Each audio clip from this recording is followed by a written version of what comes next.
বন্ধুরা, বাঁকুড়া ডিস্ট্রিক্ট কোর্টের চাকরির রেজাল্ট নিয়ে আবারও শুরু হয়েছে নতুন আলোচনা। ইলেকশন শেষ হওয়ার পরেই প্রার্থীদের মধ্যে বাড়ছে উদ্বেগ। অনেকেই জানতে চাইছেন রেজাল্ট কি ইলেকশনের আদৌ প্রকাশ হবে নাকি সেই আগের মতো অপেক্ষা করতে হবে। আজকের ভিডিওতে এই বিষয়ে আমরা আলোচনা করব। বন্ধুরা, তোমাদের কাছে একটা ছোট অনুরোধ, যদি চ্যানেলটি এখনো সাবস্ক্রাইব করে না থাকো তবে এখনই সাবস্ক্রাইব করে নাও। পশ্চিমবঙ্গের বিভিন্ন খবর, সরকারি প্রকল্প ও চাকরির রেজাল্ট ও নিয়োগ সংক্রান্ত নির্ভরযোগ্য তথ্য আমাদের চ্যানেলে দিয়ে থাকি। বন্ধুরা, বাঁকুড়া ডিস্ট্রিক্ট কোর্টের এই নিয়োগ প্রক্রিয়া অংশ নেওয়ায় হাজার হাজার প্রার্থী দীর্ঘদিন ধরে রেজাল্টের অপেক্ষায় রয়েছেন, কিন্তু সময় যতই এগিয়েছে অপেক্ষাও তত দীর্ঘ হয়েছে। ইলেকশন পরবর্তী সময়ে সকল কাজ স্বাভাবিক হলেও বাঁকুড়া ডিস্ট্রিক্ট কোর্টের রেজাল্ট নিয়ে প্রশ্ন থেকেই গেছে। বর্তমান পরিস্থিতি অনুযায়ী এখনো পর্যন্ত এমন কোনো অফিসিয়াল বিজ্ঞপ্তি প্রকাশ হয়নি যেখানে রেজাল্ট প্রকাশের নির্দিষ্ট তারিখ জানানো হয়েছে বা রেজাল্ট সংক্রান্ত কোনো আপডেট দেওয়া হয়েছে। তাই ধরে নেওয়া যেতে পারে রেজাল্ট কবে প্রকাশ হবে তা নিশ্চিতভাবে বলা সম্ভব নয়।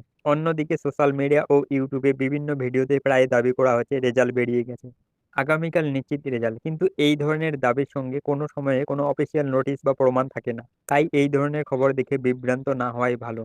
মনে রাখবেন, বাঁকুড়া ডিস্ট্রিক্ট কোর্টের রেজাল্ট প্রকাশিত হলে সেটি অফিসিয়াল ওয়েবসাইটে নোটিশ এবং মেধা তালিকার মাধ্যমে প্রকাশ করা হবে।